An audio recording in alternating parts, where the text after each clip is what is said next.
Tu n'es pas un prisonnier, tu n'es plus un prisonnier et c'est ce qu'il faut que tu comprennes. Tu n'es plus une prisonnière, c'est ça qu'il faut que tu comprennes en fait. C'est ce qui va te faire changer, c'est ce qui va te faire avoir un déclic en fait.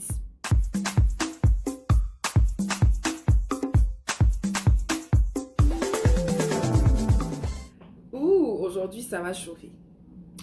Bonjour ou bonsoir, re-bienvenue sur ma chaîne YouTube Manou Parle. Je suis très contente de te voir encore aujourd'hui.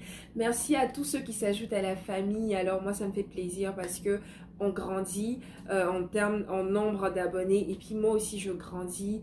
Donc quand on va revenir regarder les vidéos de 2 ans en arrière, on va dire ouf ouf, là on vient de loin. Mais c'est ce qui est intéressant, on bâtit notre route et puis ainsi de suite. Donc ça me fait plaisir que vous soyez là et puis j'espère que mes vidéos vous édifient. Si ça vous édifie, ne vous gênez pas en fait pour ajouter des commentaires, voilà, partagez à vos amis en statut, dans vos groupes, etc. Voilà. L'essentiel c'est de faire du bien à plus de personnes, à plus de monde. Donc on reste pour la suite de la vidéo. Je ne peux pas m'empêcher de parler de lui, car sa parole est comme du feu dans mes os.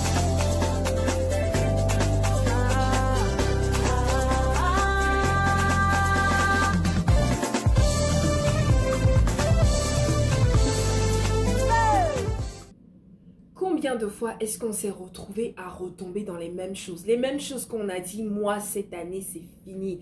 Combien de fois est-ce que tu t'es retrouvé à retomber dans les mêmes choses? Et toi-même, tu es fatigué, mais tu ne comprends pas ce qui t'arrive. Jusqu'en toi-même, tu es comme tu te poses des questions, tu te demandes si tu n'es pas possédé par hasard, etc. Qu'est-ce qui se passe? Tonton, tanti, aujourd'hui, là, je suis venue te donner le secret. D'accord? Donc, reste avec moi pour la suite de la vidéo. Donc comme tu as pu le voir aujourd'hui, on va parler de la tentation. Donc pourquoi de la tentation? Parce que si tu retournes dans les mêmes choses, c'est-à-dire qu'il y a un cycle en fait qui s'est installé et ce cycle-là, il découle de la tentation. Donc la tentation, c'est quoi?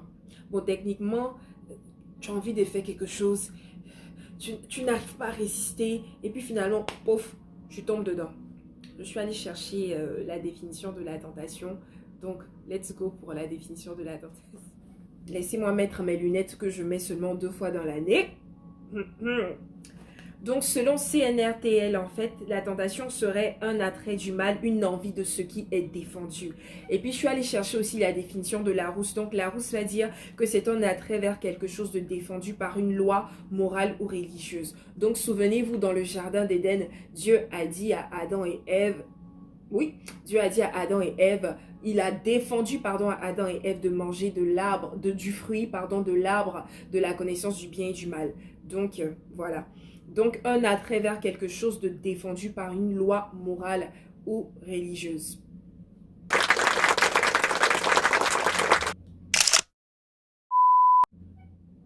Donc c'est ça la tentation, un attrait vers ce qui est défendu par une loi morale et religieuse.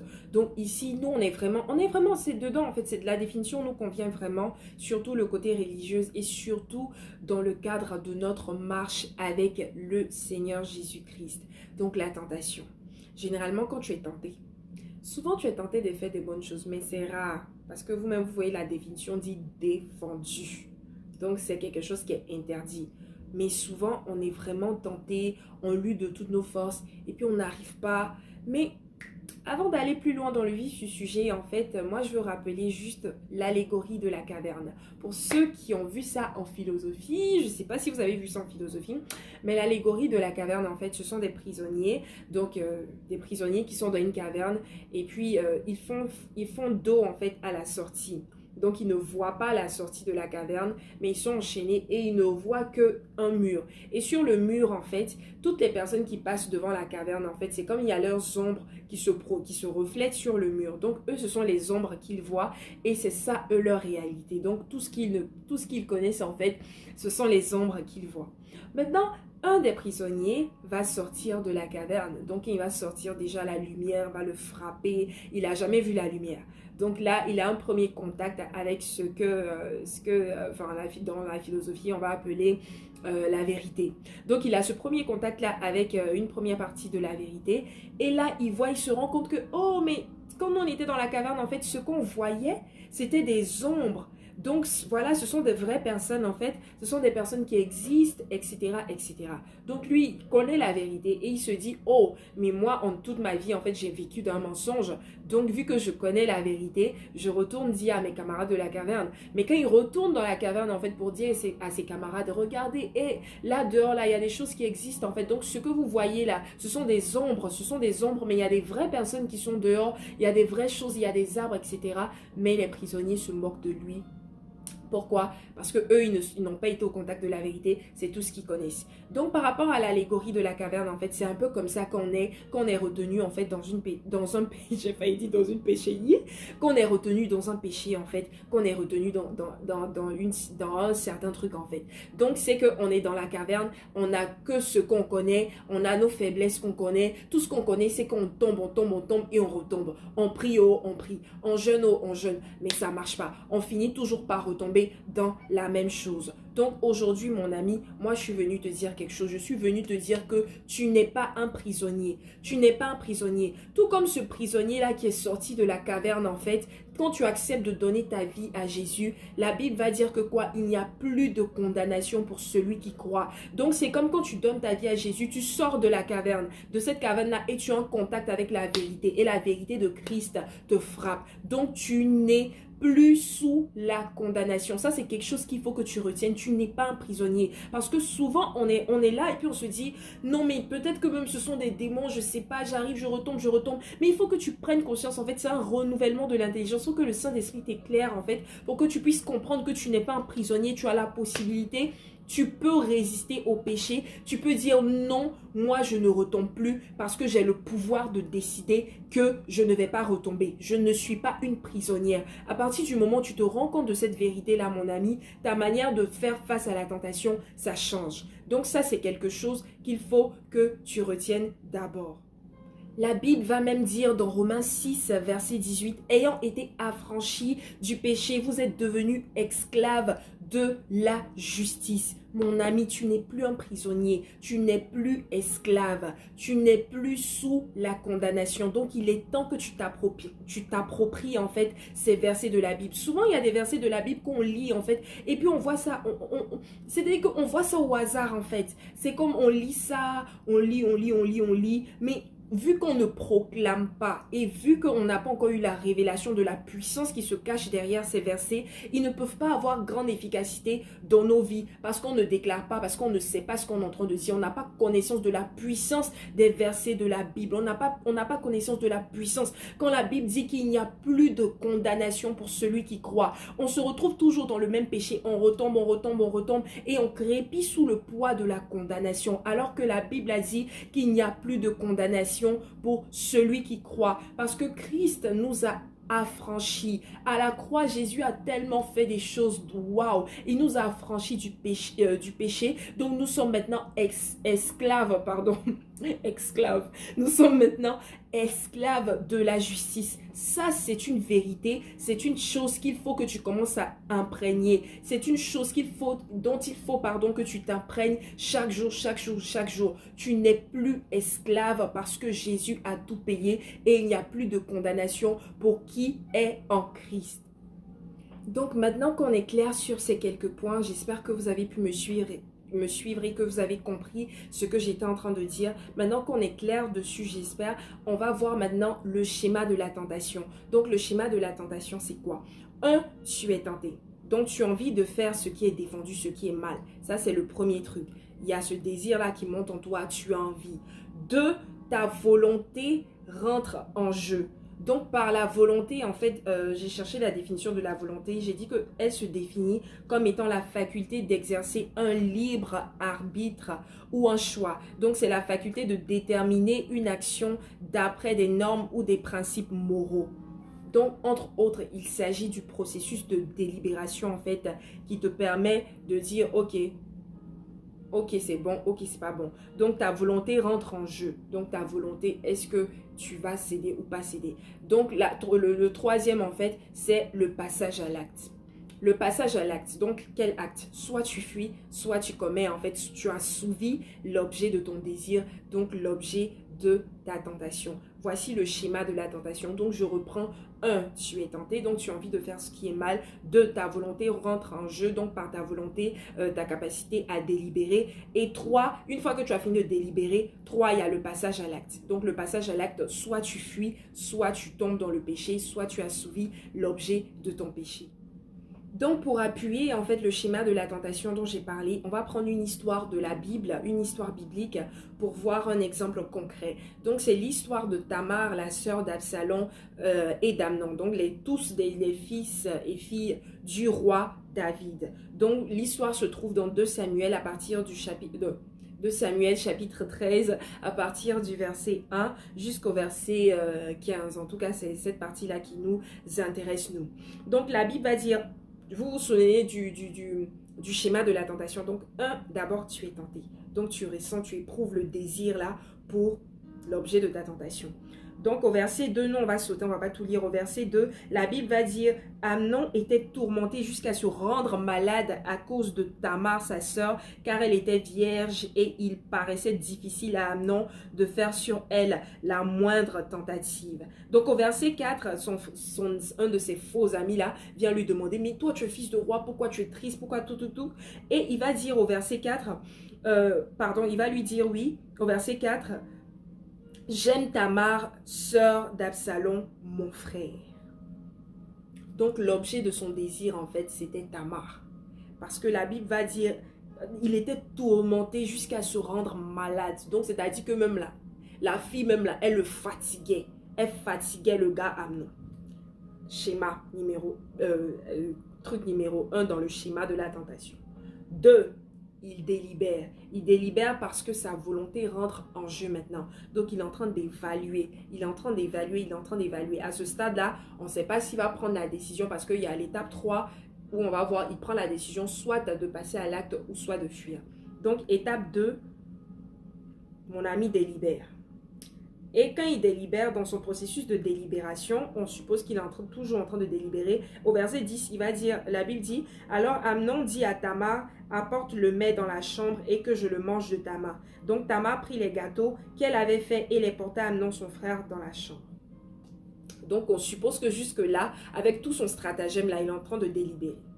Partie 3, le passage à l'acte. Donc, quel acte il a décidé de choisir? La Bible dit au verset 14, « Mais il ne voulut pas l'écouter, il lui fit violence, la déshonora et coucha avec elle. » Donc, passage à l'acte, il a choisi de succomber à l'objet de son désir. Et juste après ça, la Bible dit, « Puis Amnon eut pour elle une forte aversion, plus forte que n'avait été son amour, et il lui dit, « Lève-toi, va-t'en. » Franchement, sur cette histoire-là, il y a beaucoup à dire, ça fait tellement mal, etc. Mais c'est pas ça. Donc, vous avez pu voir les 3 points, en fait, du schéma de la tentation. Et il y a beaucoup d'histoires dans la Bible, en fait, où on peut évaluer le schéma de la tentation. Mais c'est vraiment sur cette histoire-là que moi, j'ai voulu partir. Donc, vous voyez maintenant clairement ce que je veux dire par le schéma de la tentation. Donc, après avoir vu ce schéma de la tentation, essaie maintenant, toi, essaie de prendre une feuille et un bic et puis fais les 3 étapes du schéma de la tentation. Donc, tu es tenté. Qu'est-ce qui te tente, en fait? C'est quoi l'objet de ta tentation? Ça intervient dans quelles circonstances? Et puis 2, il faut regarder que si tu retombes toujours dans la même chose, c'est que quand tu délibères, après ton processus de délibération, en fait, tu évalues l'action et puis tu vois, tu pèses les pour et les contre. Oui, je serai satisfait, oui, j'aurai la joie, nanani, nana. Et 3, tu décides de passer à l'acte, mais tu assouvis le désir de ta tentation, l'objet de ta tentation et tu ne fuis pas. Donc, assieds-toi et puis fais cet exercice-là d'établir ton schéma de la tentation. Ça va t'aider. Maintenant, pas comme Amnon, il y a d'autres personnes qui ont bien réagi face à la tentation. Donc, il y a Joseph avec la femme de Potiphar. Vous pouvez lire ça dans Genèse 39, les versets 7 à 12. Et puis, il y a Jésus. Quand Satan est venu le tenter. Donc Satan lui disait, si tu es fils de Dieu, nanani, et Jésus lui disait, il est écrit, il est écrit. Donc voici des exemples de personnes qui ont bien réagi face à la tentation. Mais tu peux lire ta Bible, tu vas trouver plein d'exemples. Donc une fois maintenant que tu as établi ton schéma de la tentation, comment faire face à la tentation, comment résister à la tentation. La première réponse que je peux te donner, c'est ce passage de la Bible qui dit « Vivez par l'esprit et vous n'accomplirez pas les désirs de la chair. » Vivez par l'esprit ou marchez par l'esprit et vous n'accomplirez pas les désirs de la chair. Ça, c'est le premier truc que je peux te dire. Donc oui, vivre par l'esprit, mais comment vivre par l'esprit? Comment vivre par l'esprit? Il n'y a qu'une seule réponse, soumission et obéissance totale au Saint-Esprit et à la parole de Dieu. Qu'est-ce que la Bible va dire? Soumettez-vous à Dieu, résistez au diable et il fuira loin de vous.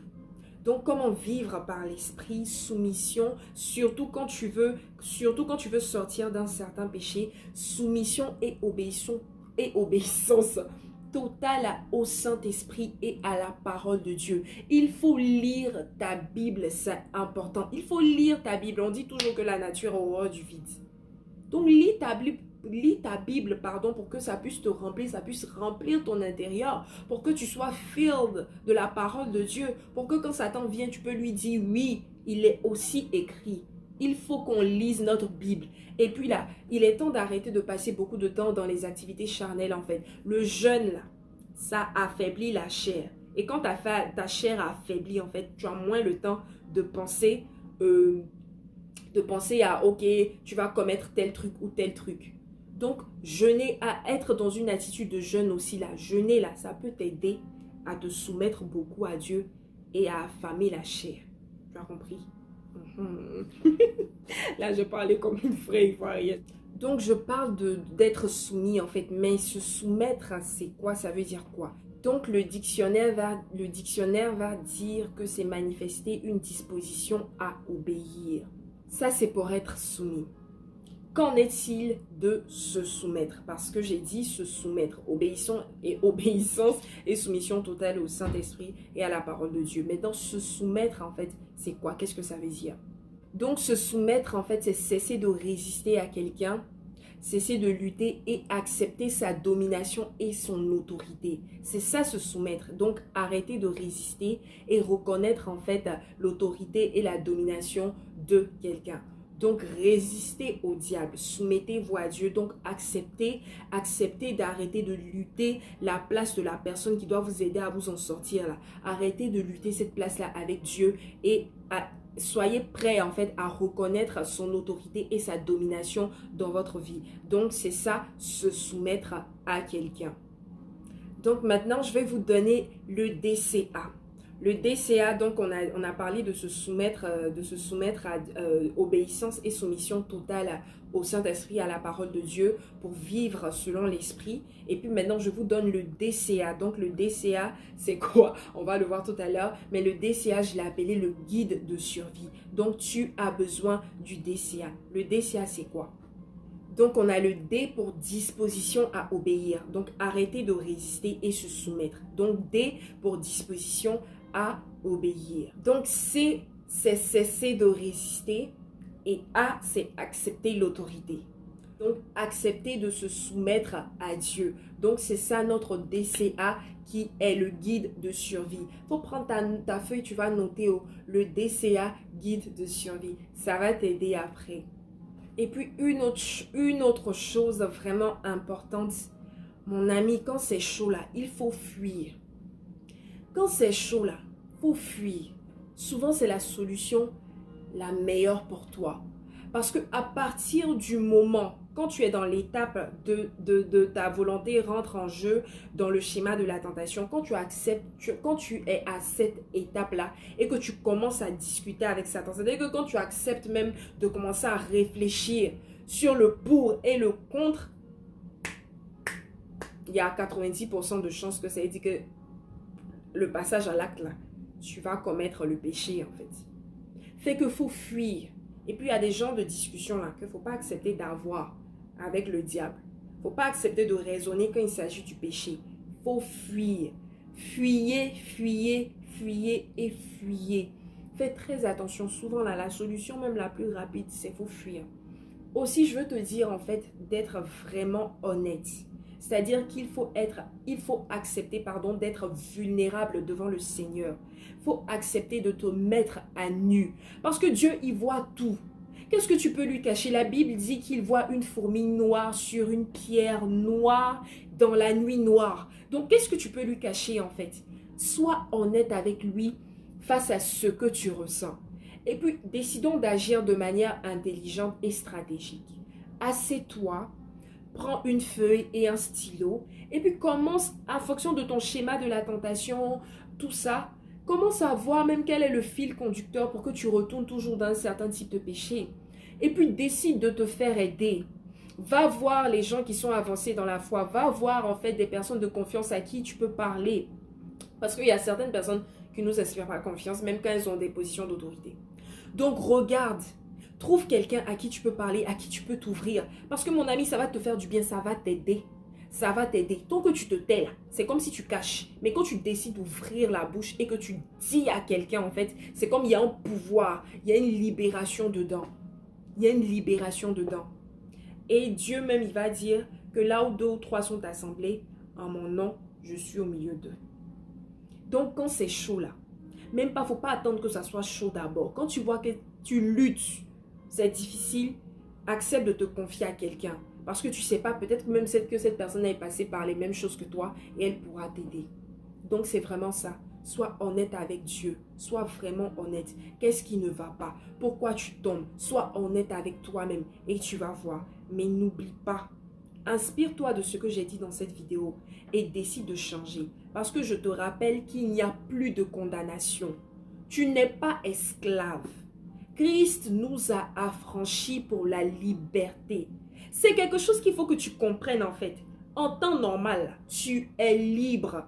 Donc, arrête de chercher les démons à gauche, à droite. C'est parce que tu leur donnes occasion, en fait, qu'ils travaillent dans ta vie. Tu leur donnes non, comme les Ivoiriens aiment le dire, tu leur donnes non. Tu vois, tu leur donnes non.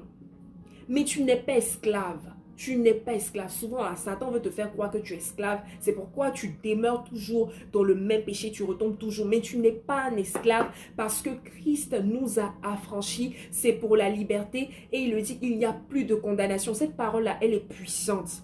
Il faut la déclarer et il faut te saisir de ça pour en faire une arme. Il n'y a plus de condamnation pour qui est en Christ. Pour qui est en Christ. Et donc, quand je dis c'est pour la liberté que Christ nous a affranchis, c'est dans Galates le chapitre 5 à partir du verset 1. Donc, la Bible dit c'est pour la liberté que Christ nous a affranchis. Demeurez donc fermes et ne vous laissez pas mettre de nouveau sous le joug de la servitude. Parce que la Bible va dire encore que celui qui pêche se rend esclave du péché. Tu vois? Donc, c'est toi-même qui donnes le pouvoir même au péché de devenir ton maître. Décide. Il faut décider. Regarde, c'est bien d'être passif. Mais cette année-là, Jésus revient bientôt. Toi, tu veux qu'il vienne te retrouver en train de tomber, pleurer. Le ciel même est fatigué, même tellement que tu as pleuré. Toi-même, souvent, tellement que tu as pleuré, même tu n'as plus le courage, en fait, de t'approcher de Dieu. Mais il faut qu'il y ait un déclic, en fait. La Bible dit que faute de connaissance, mon peuple périt. Et c'est une réalité, mon ami. Tu n'es pas un esclave. Sors-toi de cette mentalité de victime et d'esclave parce que tu n'en es pas un. C'est toi qui décides de donner non au démon. C'est toi qui décides de donner non au péché. Il faut décider, lève-toi et sors, step out. Chaque fois que tu es tenté, tu déclares, je ne suis pas un esclave. C'est pour la liberté que Christ nous a affranchis. Donc je suis libre et je suis libre. Il t'a donné le pouvoir de marcher sur les serpents, les scorpions et sur toutes les dominations là. Tu as le pouvoir de marcher sur le péché. Tu as le pouvoir de dominer, mon ami. Alors, arrête de subir et lève-toi. Lève-toi, lève-toi.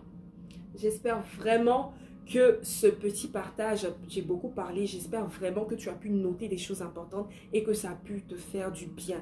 Mais mon ami, s'il te plaît, c'est pour la liberté que Christ nous a affranchis et tu n'es pas un esclave. Tu n'es pas un esclave, tu n'es pas une esclave. Souviens-toi de ça et déclare ça chaque jour et tu vas voir qu'il y a une liberté, il y a une puissance dans la déclaration. Que Dieu te bénisse et puis à la prochaine.